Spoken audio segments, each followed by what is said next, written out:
నీటి ప్రవాహాన్ని ఎప్పుడైనా గమనించారా? నీరు ప్రయాణిస్తూ ముందుకు సాగుతున్నప్పుడు ఎత్తుపల్లాలు, అడ్డంకులు, సమస్యలు వస్తూనే ఉంటాయి. కానీ నీరు తన ప్రయాణాన్ని ఎప్పుడు కూడా ఆపకుండా ముందుకే సాగుతూ ఉంటుంది.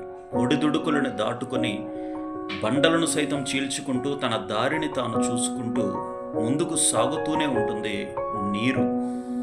తన యొక్క గమ్యం వైపు, తన యొక్క లక్ష్యం వైపు, తన యొక్క టార్గెట్ వైపు ముందుకు సాగుతుందే కానీ ఎప్పుడు కూడా తిరిగి చూడదండి నీరు.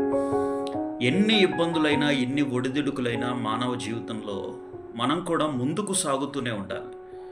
గోయింగ్ ఫార్వర్డ్ అనేది మన జీవితంలో ఒక గమ్యస్థానంగా, లేకపోతే ఒక లక్ష్యము కలిగి ఒక వ్యక్తి ముందుకు సాగాలే కానీ ఓటమొచ్చిందనో, ఒడిదుడుకులు వచ్చాయనో, కష్ట నష్టాలు వచ్చాయనో, ప్రతికూల పరిస్థితులు వచ్చాయనో, ఇక నా వల్ల కాదు, నేను వెనక్కి వెళ్ళిపోవాల్సిందే అనేటువంటి ఒక భావన మనిషిని ఖచ్చితంగా నెగిటివ్ యాటిట్యూడ్ వైపు తీసుకుని వెళ్ళి తాను ఏమీ కూడా సాధించలేకుండా చేస్తుంది ఆ భావన. నీరు చూడండి, తను ముందుకే సాగుతూ ఉంటుంది, తన లక్ష్యం వైపే ముందుకు సాగుతూ ఉంటుంది. చిన్న చిన్న దారుల్లో కూడా ప్రయాణిస్తూ ముందుకు సాగుతూనే ఉంటుంది.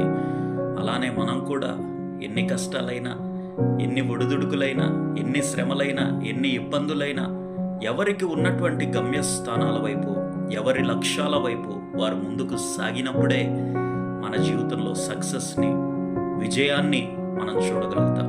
కాబట్టి ముందుకే సాగుతాం. ప్రతికూల పరిస్థితుల్లో, ఒడిదుడుకుల్లో, కష్ట సమయాల్లో ధైర్యంగా ముందుకే సాగుతూ మన యొక్క గమ్యస్థానం వైపు దూసుకొని ముందుకు పోదాం.